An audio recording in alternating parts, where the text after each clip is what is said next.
How's it going, folks? Perler Art here again, and today's video we're going to be doing a scene from my favorite childhood game, Punch-Out. Let's get to it.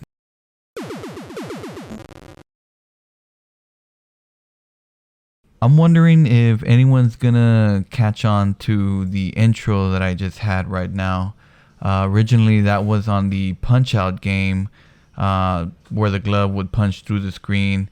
I thought it would be kind of neat just to add that little effect in there. So hopefully people were able to catch on what that was.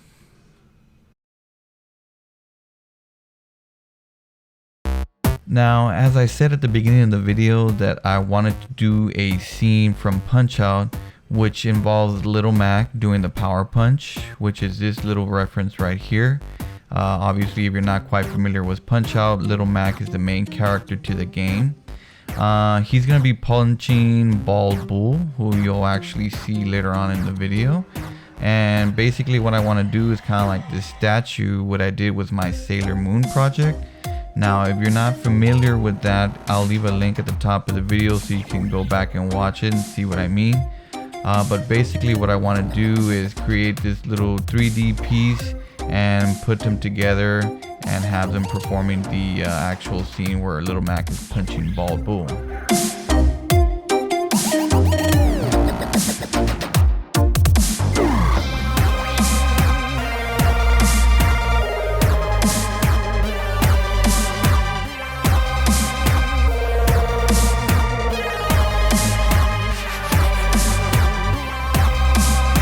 You know, in this scene, you're gonna see that I accidentally over taped the section. So what I'm doing here is I'm getting my little scalpel knife and cutting a piece off and trying to get that back on. Evidently I did have a little bit of trouble. As you can see, one of my pieces did come off, but nothing that my tweezers can fix. So we get that back on and we're just, really, dude? Seriously? Anyways, we grab the tweezers again, put the piece back where it goes. Now press it down and stay right there. Alright, anyways, we go ahead and put it back, and we just go ahead and iron away like any other way we do it. Remember, when you do your ironing, I do it at a low medium heat, no water. I like to take my time to make sure that the beads do melt evenly. One thing that I have gotten notice on is that some people advise me that I don't really poke holes in my tape. I really don't feel as though it's necessary, but again, when doing stuff like this, it's to each their own, whatever works for you type of method. But I've never had trouble with it, so again, to each their own.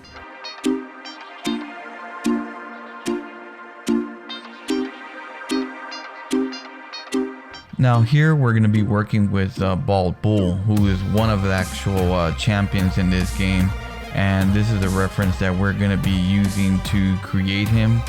Now, I didn't quite plan out to see how big he was going to come out. I just kind of went piece for piece, and as you can see, I really didn't quite take in consideration how big it was.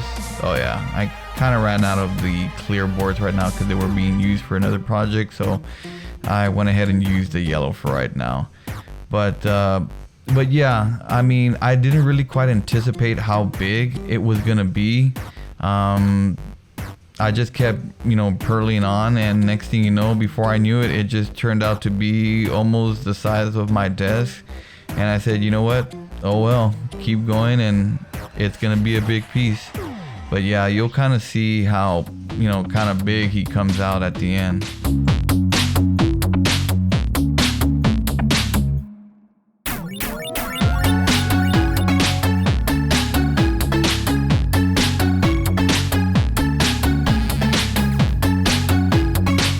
I will say this about Bald Bull. He really did take a toll on my blacks, on my colored toothpaste, as well as a little bit of my red, and majorly my sand color.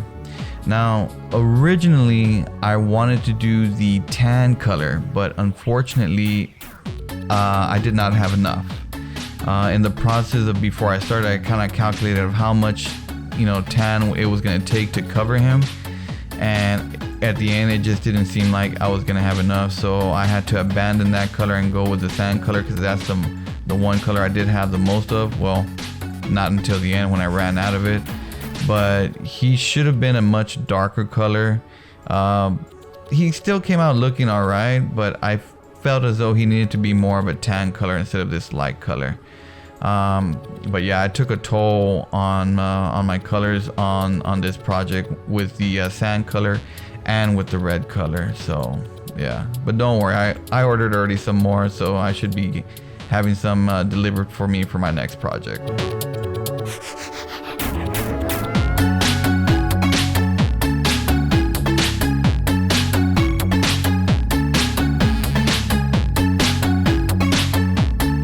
One thing you will notice that I cut from actually flipping it because it was really big. Oh, I added these clear because remember, I'm gonna have it stand on a base when it's all said and done. But yeah, I had to cut off camera because I needed help flipping this big old piece onto my table. Again, it's not typically what I normally work with. I usually do small pieces, but somehow, you know, ever since I started this channel, I felt as though I had to go big, you know, and just make outrageous projects. Just think outside the box instead of just doing your typical, you know, pixel art. I feel as though in every video I have to one up myself, which is, you know, kind of a challenge. But, you know, I think it's always good to always continue to, you know, better your craft. So that's the one thing I can say about anything. You know, you have a talent, just continue working on it and just continue practicing on it.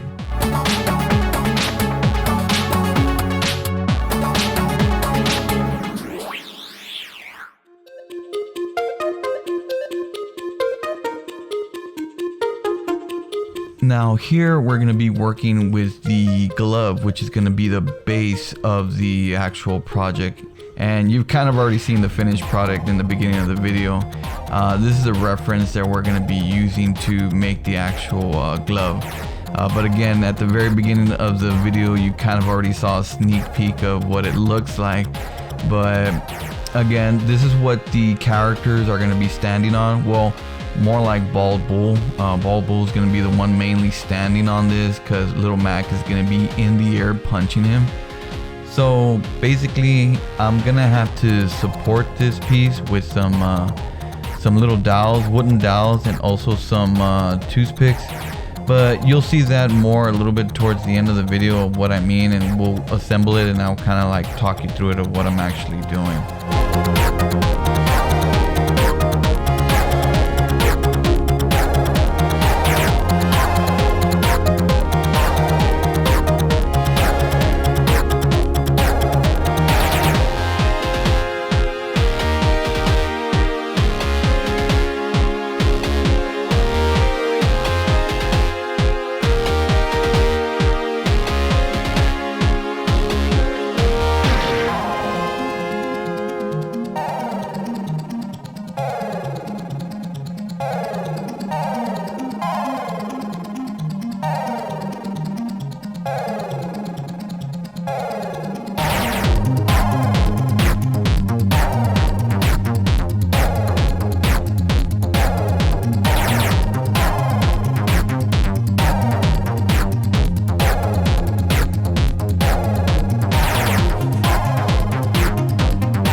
As always, you want to inspect your finished product to make sure there's not so much defects.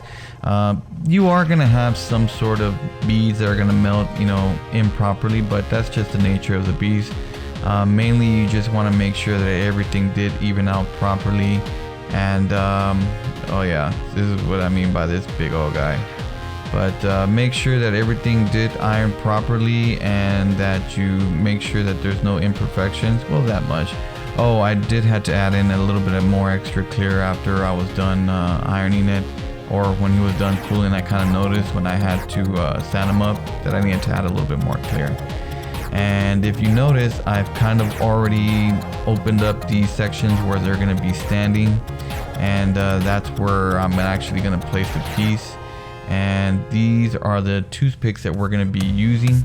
Now the plan is to put him in the middle of the actual figure of Bold Bull, and this is what I mean.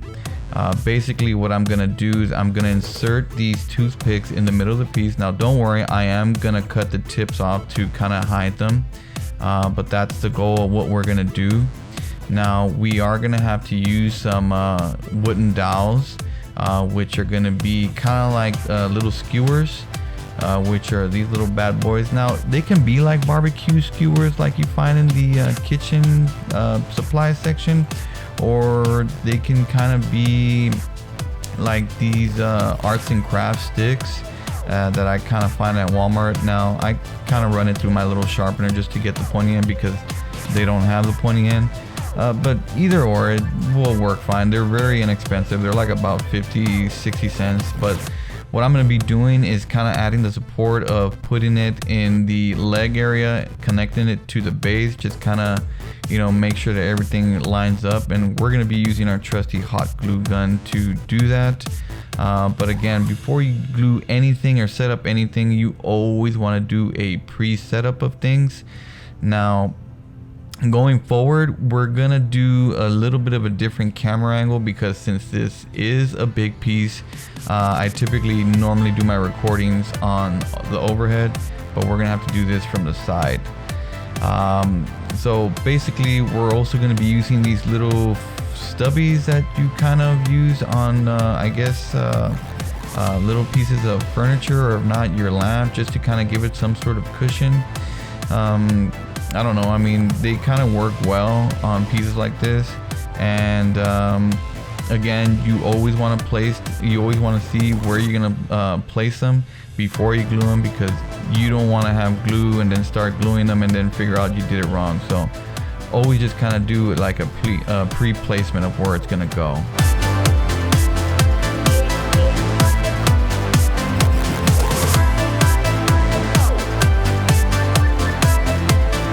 Now here, if you notice, I'm gonna be gluing the bottom of the actual piece just to make sure that it does stay in place, because again, it really is a big piece and it's gonna need all the support that it can get. And I basically use an aerosol can just to kind of speed up the process of the gluing. Basically turn the can upside down and it turns icy. But this is the actual scene that we're going for, to have Little Mac punching Bald Bull. And again, we just want to give it that, you know, support so it doesn't, you know, fall over, and make sure that it stays in place. Again, this is the actual way it's supposed to look.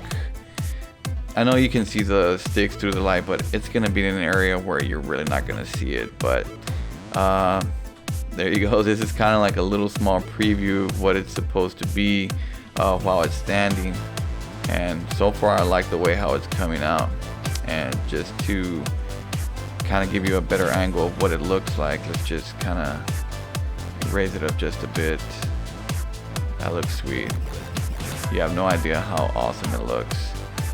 But yeah, the next goal is to basically put Little Mac on here, and this is what I mean by putting the toothpicks in the middle.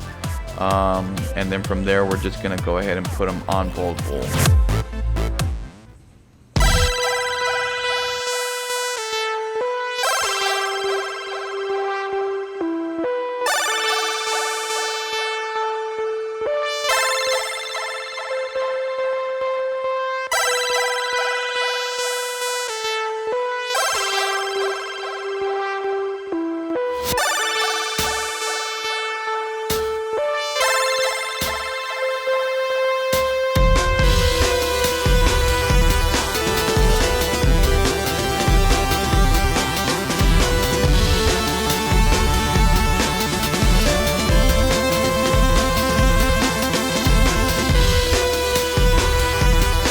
And there you have it, folks, a Perler bead scene from Punch Out, which is involving Little Mac super punching Bald Bull, which, as you can see here, is a 3D effect. It's not a one solid piece type of deal.